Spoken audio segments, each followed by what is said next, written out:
자, 오늘 말씀은 요한복음 11번째 시간으로서 세례 요한의 고백이라는 제목으로 세례 요한의 답변이라는 제목으로서 오늘 말씀을 나누도록 하겠습니다. 자, 지난주 어떤 말씀이었습니까? 지난주 제목이 무엇이었습니까? 바로 거듭남은 영적 전쟁의 시작이다 라는 제목으로서 말씀 나누었습니다. 자, 거듭남이 무엇입니까? 거듭남, 여러분께 만약 이단이 찾아와서 여러분 거듭남이 뭡니까? 거듭나셨습니까? 라고 여러분께 묻는다면 뭐라고 대답하시겠습니까? 거듭남은 내가 죄인임을 아는 시간입니다. 내가 죄인이고 내 모든 삶은 다 죄된 삶이었다. 내가 행했던 모든 것들은 남들도 다 하는 것처럼 그렇게 이해하고 행했지만 지금 하나님을 알고 나서부터는 이게 죄였구나 라고 깨닫는 것, 이게 바로 거듭남이다.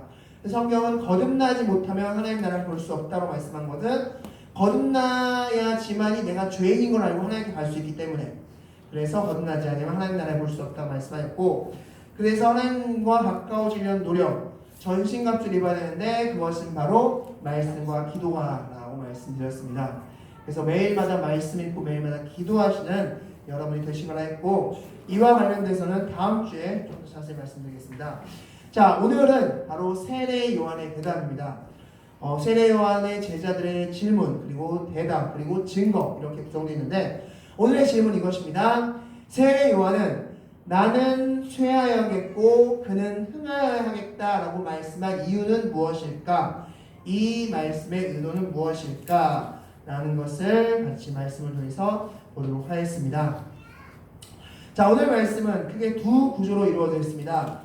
22절부터 30절까지는 세례 요한의 제자들의 질문, 그리고 그 질문에 대한 답변으로 이루어졌고, 31절부터 36절까지는 세례 요한의 고백으로 이루어져 있습니다. 그래서 크게 질문과 답변, 그리고 고백, 이렇게 두 부분으로 이루어진 게 바로 오늘 본문이다라고 할 수 있습니다.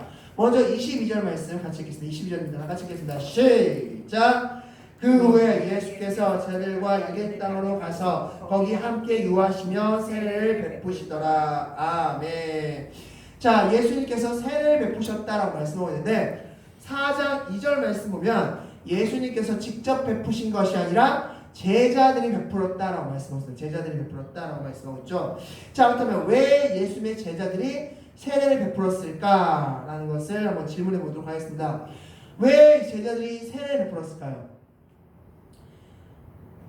이것은 예수님께서 허용하셨기 때문에, 예수님께서 허락하셨기 때문에 예수님의 제자들이 세례를 베푼 것일 텐데, 왜 예수님의 제자들은 세례를 베풀었을까? 자, 이것에 대해서 많은 성경학자들은 크게 두 가지 이유로 말씀을 합니다. 자, 첫 번째 말씀은 마태복음 3장 11절 말씀을 말씀하고 있습니다. 우리 다 같이 읽겠습니다. 시작! 나는 너희로 회개하게 하기 위하여 물로 세례를 베풀거니와 내 뒤에 오시는 이는 나보다 능력이 많으시니 나는 그의 신을 들기도 감당하지 못하겠노라. 그는 성령과 불로 너에게 세례를 베푸실 것이오. 아멘. 예수님께서 무엇으로 세례를 베푸신다고 말씀하셨습니까? 성령과 불. 즉, 예수님은 물 세례를 베풀러 오신 분이 아닙니다. 물 세례를 베풀러 오신 분이 아니기 때문에 제자들에게는 물 세례를 베풀게 하셨다. 즉, 예수님께서 직접 세례를 베풀지 않은 이유는 나는 물 세례를 베풀러 온 존재가 아닌 성령과 불로서 세례를 베풀기 위해서 온 존재이다. 그렇다면 성령과 불로서 세례를 베푼다는 게 뭔 뜻일까요? 성령과 불로서 세례를 베푼다. 무슨 뜻일까요? 즉, 이 말씀은 예수님께서 승천하신 후에, 예수님께서 십자가 달리시고 부활하신 다음에 승천하신 이후에 누가 임재하셨습니까? 성령이 임재하셨죠. 바로 그것을 말씀합니다. 즉, 우리는 모두 성령 세례 받은 자들입니다. 즉, 성령님이 내 안에 계셔서 나를 통해서 죄를 깨닫게 하시고, 성령을 통해서, 성령의 말씀을 통해서 죄를 깨닫게 하시고, 내가 죄인이고 하나님께서 주신 은혜를 깨닫게 하는, 말씀을 깨닫게 하는 것이 바로 성령의 역할인데, 그것을 받은 자들이 바로 성령 세례 받은 자들이다 라고 할 수 있는 겁니다. 즉, 예수님은 성령 세례 주기 위해서, 즉 다시 말하면 십자가에서 죽기 위해서 온 자다 라고 말씀하는 것입니다. 자, 두 번째, 왜 예수님은 제자들에게 세례를 베풀라 말씀하셨을까? 마태복음 28장 말씀이 그 두 번째 내용입니다. 다 같이 읽겠습니다. 시작! 그러므로 너희는 가서 모든 민족을 제자로 삼아 아버지와 아들과 성령의 이름으로 세례를 베풀고 아멘. 자, 제자들에게 이렇게 말씀하셨죠. 이게 예수님께서 승천하셨을 때 제자들에게 하셨던 지상명령이라고 붙여진 말씀입니다. 즉, 제자들아, 이제 내가 승천할 텐데 너희들이 할 일이 있어. 너희들은 모든 민족으로 제자를 삼아 아버지와 아들과 성령의 이름으로 세례를 줘야 돼. 그리고 내가 분부한 모든 것을 가르쳐 지켜게 해야 돼. 라는 것입니다. 바로 이것을 상기시켜 주기 위해서 예수님께서는 제자들에게 지금 훈련시키는 중이다. 너희들 앞으로 아버지와 아들과 성령의 이름으로 세례를 줘야 되는데 지금 이 훈련을 제자된 너희로서 이 훈련에 동참해야겠다라는 의미로서 지금 제자들에게 세례를 베풀라 라고 명하셨다라고 볼 수 있는 것입니다. 즉 제자들이 세례를 베푸는 이유는 첫 번째 예수님께서 불성령 세례를 주신 분이라는 것을 말씀하기 위해서, 두 번째 제자들이 앞으로 제자를 삼아서 세례해 줘야 되는 존재라는 것을 각인시켜주기 위해서 제자들에게 세례를 베풀라 말씀하셨다라고 볼 수 있는 것입니다. 자, 그렇다면 이제 오늘 또한 중요한 말씀 22절 말씀, 23절 말씀 다 같이 읽겠습니다. 시작! 요한도 살렘 가까운 에노에서 세례를 베푸니 거기 물이 많음이라. 그러므로 사람들이 와서 세례를 받더라. 아멘. 자, 지금 이곳의 배경이 에논이라는 곳이라고 말씀하고 있습니다. 먼저 이 에논이 어딘지 잠깐 지도를 통해서 보면 이 에논은 갈릴리 바로 옆쪽에 있는 도시입니다. 저 밑에 보면 예루살렘이 있고요. 그리고 이 옆에 바로 갈릴리 호수가 있죠. 갈릴리 호수 바로 옆쪽에. 이 즉 에논이 바로 물이 많은 지역이다라고 말씀했습니다.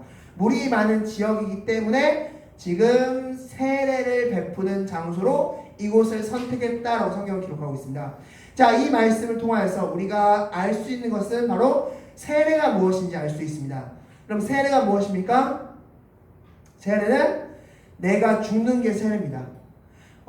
우리 장로교, 백석교단, 장로교단은 지금 약식으로서 머리에 물을 뿌리는 세례를 합니다. 그런데 침례, 즉 물에 완전히 잠기는 그런 세례, 그 침례를 행할 때는 실제 물이 많은 장소에 가서 몸을 한번 담갔다가 한 약 3초 정도 있다가 다시 빼내는. 그래서 갈라디아서 2장 20절 말씀, 내가 그리스도와 함께 십자가에 못 박혔나니 그런즉 이제 내가 산 것이 아니요 내 안에 그리스도께서 사신 것이다 라는 말씀을 실제로 고백할 수 있도록 그렇게 하는 게 바로 세례다라는 것을 알 수 있습니다. 즉 여러분께서 약식으로 세례를 베품을 받더라도 이 세례의 의미는 내가 죽는 것이구나. 내가 죽고 나 죄인인 나는 죽고 이제부터 나는 그리스도의 뜻대로 살기를 원하는 하나님의 자녀가 되었습니다 라는 선포 의식이구나 라는 것을 기억하시기 바라겠습니다. 그게 바로 세례다 라고 할 수 있는 것을 오늘 23절에서 말씀하고 있습니다. 자, 그럼 이제부터 본격적으로 오늘 사건으로 들어가도록 하겠습니다. 우리 25절 말씀 다 같이 읽겠습니다. 시작! 이에 요한의 제자 중에서 한 유대인과 더불어 정결 예식에 대하여 변론이 되었더니 아멘. 자, 어떤 유대인과 세례 요한의 제자가 변론을 했다라고 말씀하고 있습니다.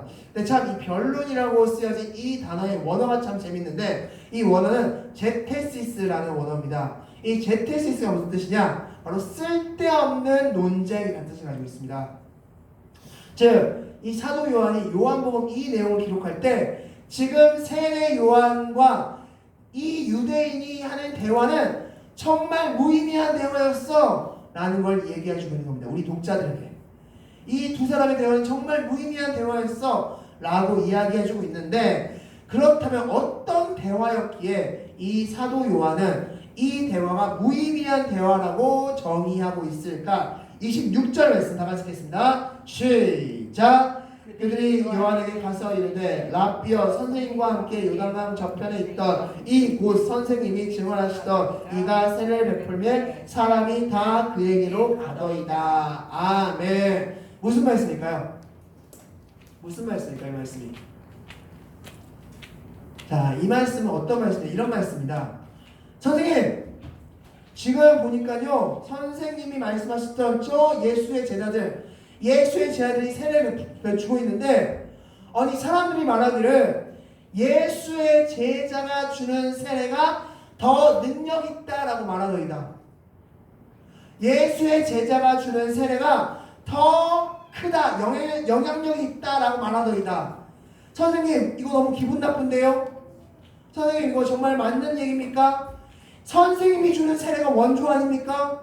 아니 예수의 제자가 세례가 갑자기 왜 여기 끼어들어가지고 세례를 주고, 왜 사람들이 야 예수의 제자들이 주는 세례가 더 능력 있어, 야 나 저기서 세례 받을래 라고 말하고 있습니까? 선생님 답변해 주십시오 라고 이야기하는 겁니다. 누가 크다라고 지금 이야기하고 있는 거죠.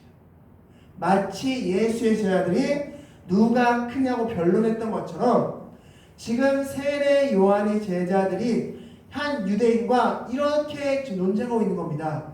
야, 우리 선생님 세례가 더 세. 야, 예수 세례보다 우리 선생님 세례가 더 센 거야. 더 능력 있는 거야. 너 여기서 빨리 세례 받아. 라고 지금 논쟁하고 변론하고 있다라고 말씀하고 있는 겁니다. 자, 그렇다면 이런 논쟁을 들었고 이런 질문, 아니 선생님 세례가 더 세잖아요. 선생님 세례가 더 파워 있잖아요. 맞죠? 라고 묻는 이 세례 요한, 자신의 제자들에게 세례 요한은 무엇이라고 답했을까? 지금부터 그 답변을 한번 보겠습니다. 우리 27절부터 30절 말씀인데 27절 말씀 나같이 읽겠습니다. 시작! 요한이 대답하여 이르되 만일 하늘에서 주신 바 아니면 사람이 아무것도 받을 수 없느니라. 아멘. 자, 무슨 말씀입니까? 이 말씀은 즉 나는 나에게 주어진 역할만 하겠다라는 말씀입니다. 자, 세례 요한의 역할이 무엇이었습니까? 누가복음 1장 76절 말씀 보면 그의 아버지 사가랴가 세례 요한이 탄생할 때쯤 하늘 천사를 통해서 말씀을 들었습니다. 이 아이는 어떤 아이다? 이 아이는 예수 구원자의 길, 메시아의 길을 예비한 아이고, 이 아이는 세례를 통해서 회개를 통하여서 구원을 선포할 아이다 라는 것을 들었습니다. 마치 영화제에서 레드카펫을 까는 사람, 레드카펫을 까는 일을 행해주는 사람, 그 사람의 역할이라는 겁니다. 자, 영화제에서 레드카펫을 까는 사람들이 레드카펫을 쫙 깔았습니다. 그러면 그 다음에 해야 되는 뭡니까? 그 다음에는 빠져줘야죠.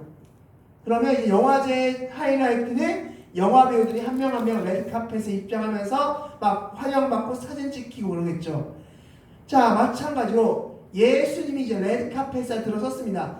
그러면 세례요한이 이제 빠져줘야 된다는 겁니다. 왜냐하면 나는 예수님의 길을 예비할 사람으로서 부름받았기 때문에, 나는 하나님께서 말씀하신 역할만 행할 것이다 라고 말씀하고 있는 겁니다. 자, 그리고 이 말씀 28절 말씀에 동일한 말씀하고 있죠. 28절 읽겠습니다. 28절입니다. 시작! 내가 말하마 나는 그리스도가 아니요 그의 앞에 보내심을 받은 자라고 한 것을 증언할 자는 너희니라. 아멘. 나는 예수님의 길을 예비하라고 보냄받은 자야 라고 말씀하고 있는 것이죠. 자, 그리고 29절 말씀에서 이렇게 말씀합니다. 29절 시작! 신부를 취하는 자는 신랑이나 서서 신부의 음성을 듣는 친구가 그의 기뻐하나니 나는 이러한 기쁨으로 충만하였노라. 아멘. 나는 이 역할이 너무 기뻐 라고 얘기합니다. 나는 예수님의 길을 예비하는 사명을 감당하고 그 사명을 한 것이 너무 기쁘다 얘들아. 만약에 여러분 같으면 어떻게 하겠습니까? 사람들이 여러분에게 몰려옵니다. 사람들이 세례 요한의 세례가 더 세, 세례 요한의 세례가 더 위대해 라고 막 칭송하고 다닌다면 여러분 어떻습니까? 어깨가 으쓱해서 아 그렇죠, 제가 좀 세례를 잘 줍니다. 여러분 빨리 모이세요, 줄 서세요 라고 막 하지 않겠습니까? 그런데 세례요한은 나는 이 역할만 하는 사람이다. 이 역할을 맡은 게 너무 기쁘다. 나는 이제 물러나야 된다 라고 말씀하면서 30절 유효 말씀하죠. 결론 말씀 다 같이 얘기하겠습니다. 30절입니다. 시작. 그는 흥하여야 하겠고 나는 쇠하여야 하니라. 아멘. 이렇게 말씀을 결론 내리고 있습니다. 나는 이제 쇠해야 될 사람이야. 예수님은 흥해야 될 사람이야. 왜냐하면 내가 받은 역할, 내가 받은 사명이 여기까지거든. 이렇게 말씀합니다. 레드카펫에 등장할 영화 배우들이 도착했거든. 그럼 나는 이제 빠져줘야 돼 라고 이야기하고 있는 겁니다. 그래서 세례요한은 너무 기쁘다. 나는 쇠하야겠고 그는 흥하야겠다고 말씀하고 있는 겁니다. 지금 우리가 이 세례요한의 기쁨을 알기 위해서는 두 가지를 알아야 됩니다. 첫 번째는 하나님을 알아야 되고 두 번째는 나를 알아야 됩니다. 세례요한은 하나님을 정확히 알았습니다. 하나님께서 나에게 주신 사명이 뭔지 정확히 알았습니다. 또한 나에 대해서 정확히 알았습니다. 나의 사명이 뭔지, 내가 하나님께 부여받은 사명이 뭔지 정확히 알았습니다. 그때 세례요한의 기쁨은 잔치집에 온 손님처럼 기쁘다라고 말씀하고 있는 겁니다. 지금. 그게 세상에 줄 수 없는 기쁨이다라고 이야기할 수 있는 겁니다. 자, 그리고 나서 이제 31절부터 36절까지는 세례요한의 고백으로 이어집니다. 우리 31절 말씀 가장 중요한 말씀이자 가장 어려운 말씀인데 다 같이 읽겠습니다. 시작. 위로부터 오시는 이는 만물 위에 계시고 땅에서 난 이는 땅에 속하여 땅에 속한 것을 말하느니라. 하늘로부터 오시는 이는 만물 위에 계시나니. 아멘. 자, 질문 드립니다. 위로부터 오신 이는 누굴까요? 위로부터 오시는 이. 여기서 위로부터 오시는 이는 누굽니까? 위로부터 오신 이는 만물 위에 계시다라고 말씀하고 있습니다. 여러분부터 위로부터 오신 이는 누굽니까? 예수님. 그렇죠. 예수님이죠. 자, 두 번째 질문. 그렇다면 땅에서 난 이는 누굽니까? 여기서 땅에서 난 이. 누굴까요? 땅에서 난 세례요한. 맞습니다. 세례요한입니다. 많은 경우 이 땅에서 난 이를 바리새인이나 그런 종교 지도자로 해석하는데 여기서 땅에서 난 이는 세례요한입니다. 자, 이 말씀은 어떤 말씀입니까? 즉 예수님은 땅 위에서부터 나신 이고 나는 땅에서부터 나니. 완전 차이가 엄청난 그런 존재다. 야, 지금 내가 예수님과 경쟁하고 예수님과 뭐 비교 대상 자체가 아니다 라고 지금 이야기하고 있는 거지. 나는 땅에서 난 땅 존재이고 예수님은 하늘에서 난 하늘 존재이십니다 라고 지금 고백하고 있는 세례요한이죠. 예수님, 하나님, 예수님은 하늘로부터 오셨잖아요. 전 땅에 속한 자잖아요 라고 지금 고백하고 있는 겁니다. 지금. 자, 그러면 32절 말씀 다 같이 읽겠습니다. 시작. 그가 친히 보고 들은 것을 증언하되 그의 증언을 받을 자가 없도다. 아멘. 자, 예수님이 친히 증거하신다고 말씀하고 있습니다. 예수님이 친히 증거하신다. 다른 말로 예수님의 전지성을 얘기하고 있는 겁니다. 지금. 예수님은 전지하신 분이잖아요. 예수님은 하늘에 속한 자로서 땅에 속한 자들이 절대 이해할 수 없는 그런 전지함을 가지신 분, 그분이 바로 저기 계신 저 예수님이시잖아요 라고 이야기하고 있는 겁니다. 자, 그럼 33절 말씀 다 같이 읽겠습니다. 시작. 그의 증언을 받은 자는 하나님이 참되시다는 것을 인천느니라. 아멘. 하나님이 참되시다. 다른 말로 하나님은 좋으신 하나님이시다. 하나님이 행하시는 일은 모두 옳습니다 라고 이야기하고 있습니다. 우리 신앙에서 가장 믿기 어려워하는 부분이 무엇인 줄 아십니까? 바로 하나님은 참되시다는 고백입니다. 하나님, 내가 이렇게 기도했잖아요.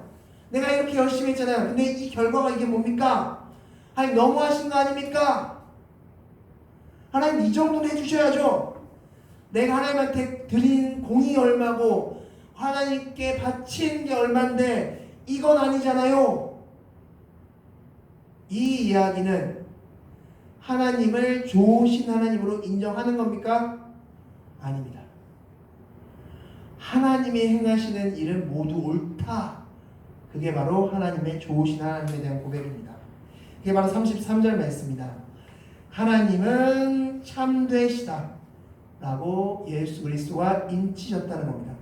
예수 그리스도를 보내신 하나님, 그 예수 그리스도의 구원을 성취하심으로써 우리에게 구원을 주신 가장 좋은 것을 주시는 하나님, 하나님의 하시는 모든 일은 다 참되십니다. 저 예수님께서 하실 모든 일도 다 참되십니다 라고 세례 요한은 지금 고백하고 있는 것입니다. 그리고 나서 이제 35절 말씀과 36절 말씀에 이제 결론을 내리겠습니다. 다 같이 읽겠습니다. 시작. 아버지께서 아들을 사랑하사 만물을 다 그의 손에 주셨으니 아멘.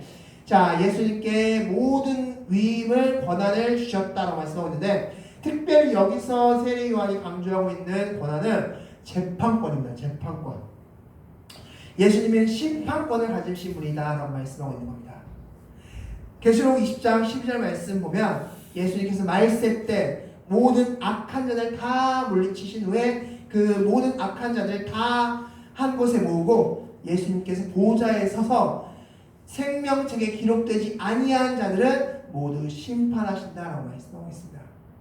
그 재판권을 예수님께서 가지셨다라고 말씀하고 있습니다.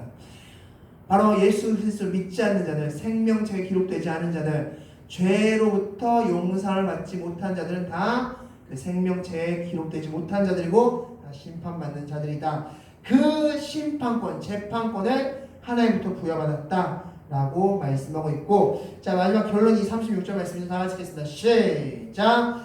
아들을 믿는 자에게는 영생이 있고 아들에게 순종하지 아니하는 자는 영생을 보지 못하고 도리어 하나님의 진노가 그 위에 머물러 있느니라. 아멘. 아들을 믿는 자에게는 영생이 있다라고 말씀하는데, 여기서 믿는다라는 뜻을 가진 단어가 피스티오라고 합니다. 피스티오. 이 피스티오 뜻은 의지하다, 신뢰하다라는 뜻을 가지고 있습니다. 즉, 하나님을 믿는다는 것은 하나님을 의지하는 것, 하나님을 신뢰하는 것, 하나님과의 관계성을 말씀하는 것을 기억하시기 바라겠습니다. 또한 순종하지 아니한다라는 이 단어는 원어로 아페이데이아라고 하는데, 이것은 아가 부정어입니다. 아, 부정어. 그리고 페이데이아로 합성어인데, 두 단어의 합성어인데, 이 페이데이아는 무슨 뜻이냐? 바로 경청하다, 친구가 되다라는 뜻을 가지고 있습니다. 즉, 하나님께 불순종한다는 의미는 하나님의 말씀을 듣지 않는 것, 경청하지 않는 것을 의미합니다. 그게 바로 불순종한다라는 뜻의 의미인 것입니다. 즉, 하나님과 관계가 있는 사람들은 구원받지만 하나님과 관계성이 없는 사람들은, 즉 하나님의 말씀을 불순종하고 듣지 않는 사람들은 그 심판대 앞에 서서 지옥에 간다라고 말씀해주고 있는 겁니다. 이것이 바로 31절부터 36절 바로 그 일을 위해서 저 예수께서 오셨다라고 말씀하고 있으면서 세례 요한이 지금 예수 그리스도를 높이는 것으로서 이 장면을 마칩니다.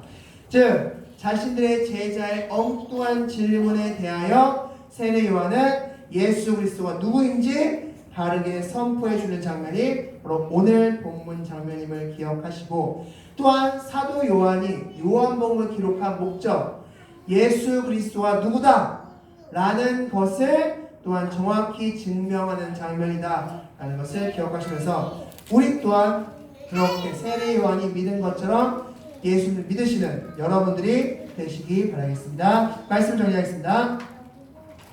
자, 세례 요한의 제자들이 이렇게 질문했습니다. 선생님이 더 흥해야 되지 않습니까? 라는 질문에 세례 요한은 나는 쇠야겠고 예수 그리스도는 흥해야 되겠다라고 답변하셨습니다. 즉, 세례 요한은 자신의 사명이 무엇인지 알았던 사람이었기 때문에 그렇게 답변할 수 있었습니다.